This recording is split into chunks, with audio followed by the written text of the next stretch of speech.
All right, hello everyone. So I am the very last speaker of the day, so I'm going to speak really fast and throw a whole lot of content at you and see what sticks, and hopefully keep you awake until we get to the Q&A. I'm Kevin Werbach. I teach at the Wharton School, the business school at the University of Pennsylvania. I'm a legal scholar by background, but my research area has always been about technology. Been working on blockchain and cryptocurrency for a number of years. I lead an initiative at Wharton on blockchain regulatory and governance issues. I also published a book late last year called Blockchain and the New Architecture of Trust that gets into the notion of what trust is and how it relates to blockchain and cryptocurrencies. Talks about law and regulation and governance. I'm not going to discuss that here because this is a field building workshop. And I want to talk about the issues going forward.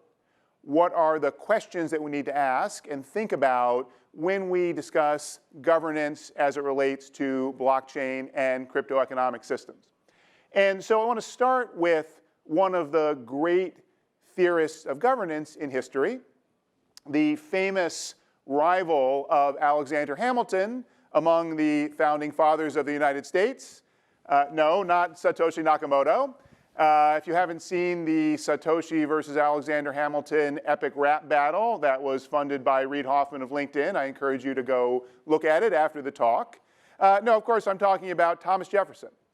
So Thomas Jefferson, as you probably know, was the primary author of the Declaration of Independence, but he only published one book in his lifetime. It was called Notes on the State of Virginia, 1781, a response to questions by a French diplomat trying to understand just what was this new world and what were these states in this newly emergent United States. And Jefferson at the time was the governor of Virginia. He wrote a book that was basically a kind of a travelogue, a kind of a compendium about the natural resources, the flora and fauna of the state, the people, the communities, as well as his thoughts about things like freedom of speech, freedom of religion, slavery, and the mechanisms of effective democratic governance. This is considered perhaps the most important book published in America in the 18th century because it created a foundation for understanding how America was a kind of experiment. The colonists thought this was a new world. Of course, there were people there before, most of whom they killed off or relocated. But they were building a new kind of society. And this was an opportunity to experiment with and understand mechanisms of governance from the bottom up. So we're in a kind of similar environment today with blockchain as we think about governance. We have opportunities and affordances that technologies create and provide for us, and we need to think about how to address the challenges that governance poses given that kind of environment. So I want to say a little bit about the larger project that this is part of. I'm going to focus in the talk predominantly on governance, but there really are three interrelated areas here: governance as well as law and regulation. With regard to crypto law, some of the questions that we need to address are, first of all, the question of hegemony. So here I'm not talking about the content of law. I'm talking about the question of, does the legal system regulate activity versus does the code regulate activity? If a transaction involves sending money to a terrorist group and it's immutably executed on a public blockchain, does law have to give way? Do counter-terrorist financing laws have to just say, oh, well, it's too bad? Or does the blockchain, in some sense, have to give way? And how do we reconcile that in a way that doesn't cause too much collateral damage? The question of territoriality. Law by its nature is geographic. It's issued by sovereign states, and yet blockchain systems are inherently global. So what happens when legal rules are different in different jurisdictions, but a cryptoeconomic network spans across them? The third one is normativity. Law typically incorporates concepts like fairness and justice and redress for harms, whereas software code is explicit and declarative. So do we need to think about some of these principles and incorporating them into cryptoeconomic systems? That's some of the fundamental questions on the law side. Regulation is more about the content. about the specific implementations of legal structures. So there we have questions like the question of regulatory clarity. The issue that has been bedeviling those of us working on blockchain legal issues, at least in the United States the past several years, is a token offering a security or an investment contract under the securities laws of the United States. There's been a tremendous amount of ink spilled on that question, but still not a great deal of clarity about where the lines are and how to implement the rules that exist. Second question I call leakage, where there is a regulatory structure, but the technology allows for activity to leak and escape out of that structure. So for example, again, talking about money laundering, there are a set of international money laundering rules adopted by most major countries, which say, for example, if you're a money transmission business, you are handling something that functions as money. And by the way, this applies to anything that functions as money, that holds value. Doesn't matter whether it is legal tendered currency, it can be anything. So if you're in that environment, you have to report the origination and the destination of funds transfers. Well, what happens if you're on a blockchain and money is going to a non-custodial wallet? It's not necessarily possible to have that origination and beneficiary information about the transfers travel with the transaction as is required under the money transfer laws. So that's an example of how the system is designed to keep everything in, and blockchain makes that harder. Integrity. There is a basic elephant in the room with all cryptocurrency markets, which is whether any of the data we have is real. The vast amount of potentially fake transactions, the vast amount of evident market manipulation raises just a basic question about the integrity of the system. And finally, the question of integration with systems like Libra and central bank digital currencies, which we've had a number of talks about here at the conference today. At what point do cryptoeconomic systems need to be not separate from, but somehow integrated in with the global financial regulatory system? And obviously, how can that be done in a way that doesn't do violence to the opportunities and the power and potential of those technological systems? So those are some of the legal and regulatory questions, but what I want to spend most of my time on is governance. And the first question we need to ask is, what is governance? It's another one of these terms that doesn't have a clear definition. And it turns out that there are a number of valid and not mutually exclusive ways to design and discuss what governance is. So first of all, we could talk about the outputs. What is governance for?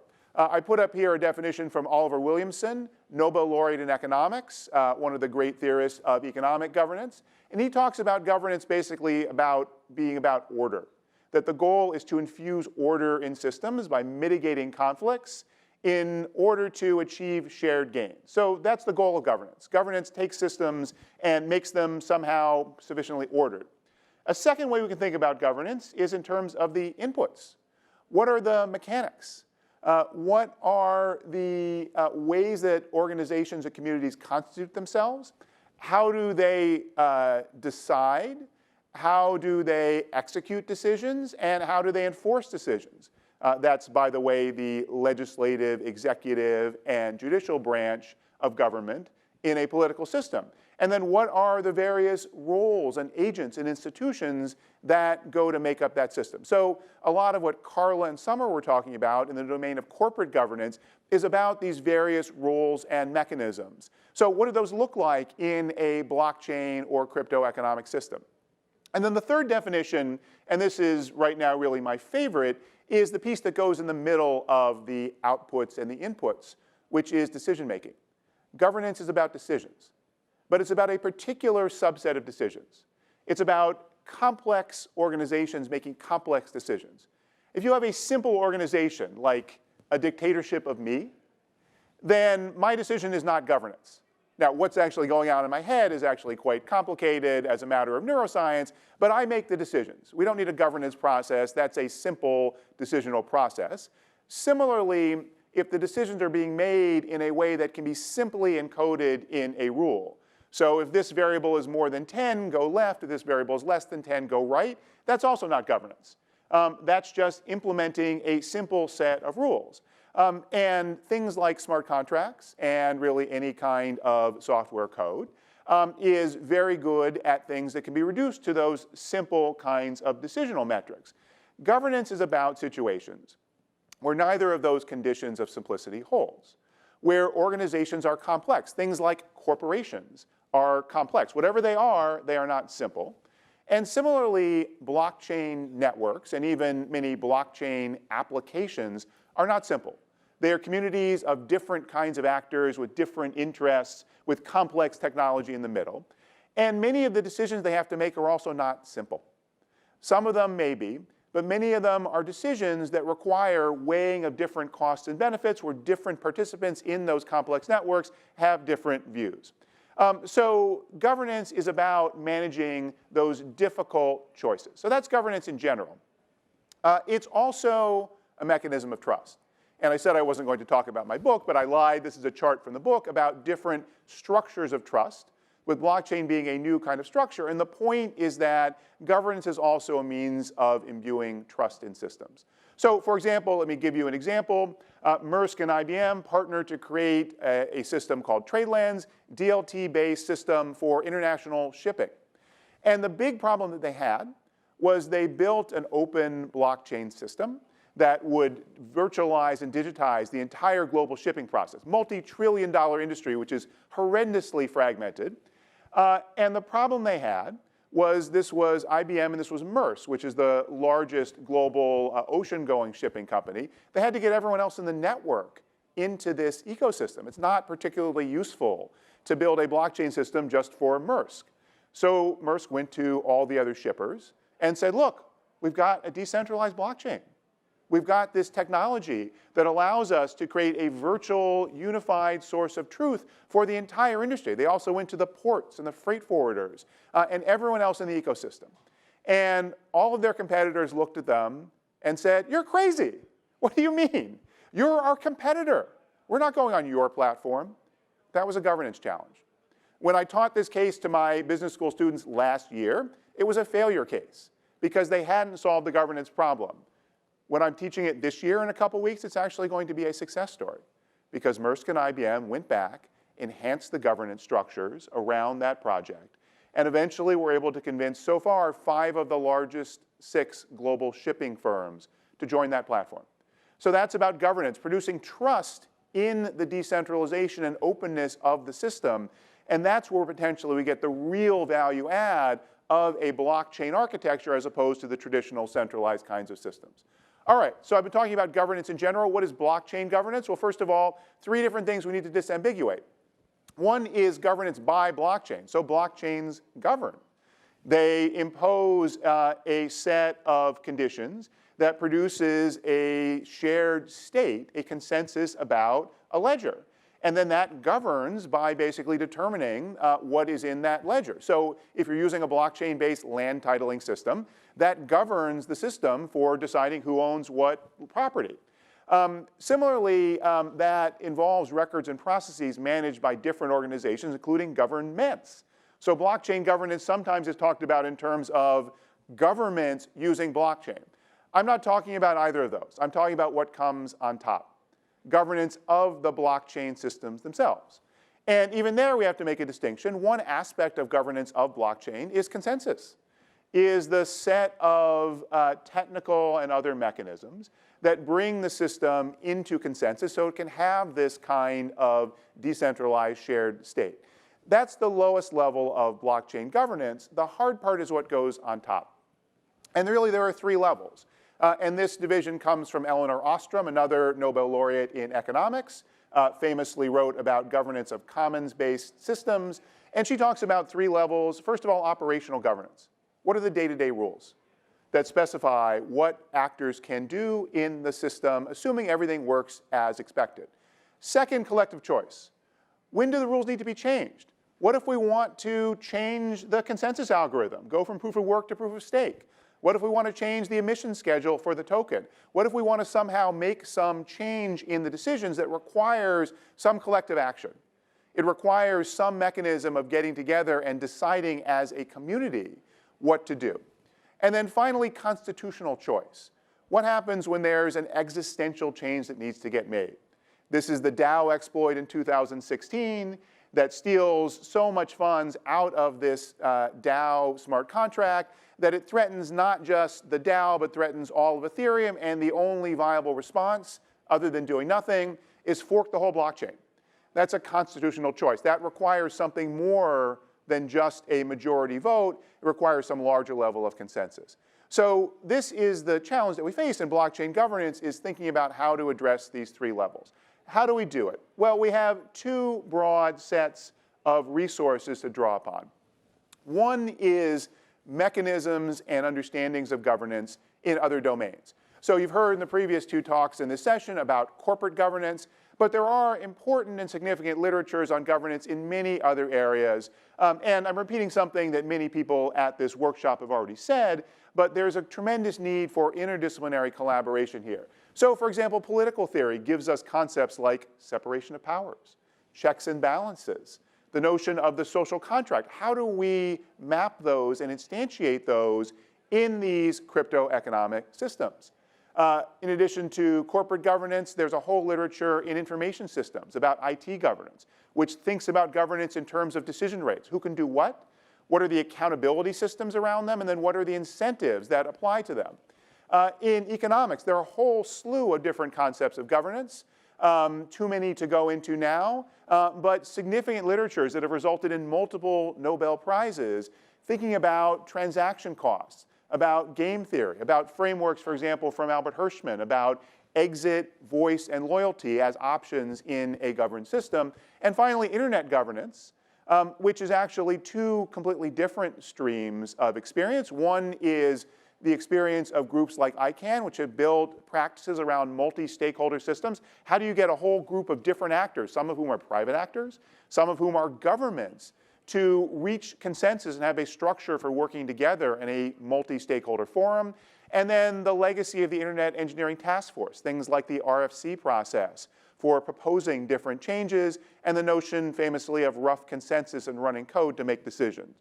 So these are some of the things that we need to investigate and incorporate into this debate.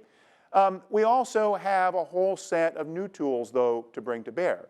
Mechanisms that blockchain and cryptocurrencies allow to facilitate good governance, including incorporating the rules of governance directly into the system, in the smart contracts, in the tokens themselves. Mechanisms for signaling, how to indicate what preferences are of different members of the community in a non-binding way.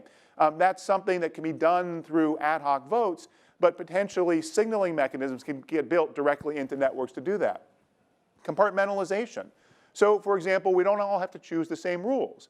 Frameworks like Cosmos and Polkadot create mechanisms where different sub-communities can define specialized governance rules and rely on the cryptoeconomic security of the underlying consensus layer underneath. The ability, as with other kinds of digital systems, to create collectives of people who share interest, who can informally get together to participate in governance processes. For example, in the Ethereum community, there is a network called the Fellowship of Ethereum Magicians, a totally informal, self-organized group that got set up based on a shared interest in Ethereum-related governance activities. They have no formal role, but they are influential in terms of surfacing issues among a technically sophisticated community and participating in the process. On-chain voting mechanisms have generated a great deal of interest, a mechanism that systems like Tezos and Decred are trying to implement to allow the tokens themselves to be used as mechanisms of voting and automatically implementing governance changes. Adding on to that, mechanisms like liquid democracy. One of the great challenges of governance is rational apathy. I don't have the time and energy and understanding to vote for something, so I'm just going to sit it out. Well, what if you could pick others who you think have that knowledge and time, and who you believe in their views and their approach, and you can, on a revocable basis, delegate your voting rights to them. So this is a system that's being implemented in some of these blockchain networks.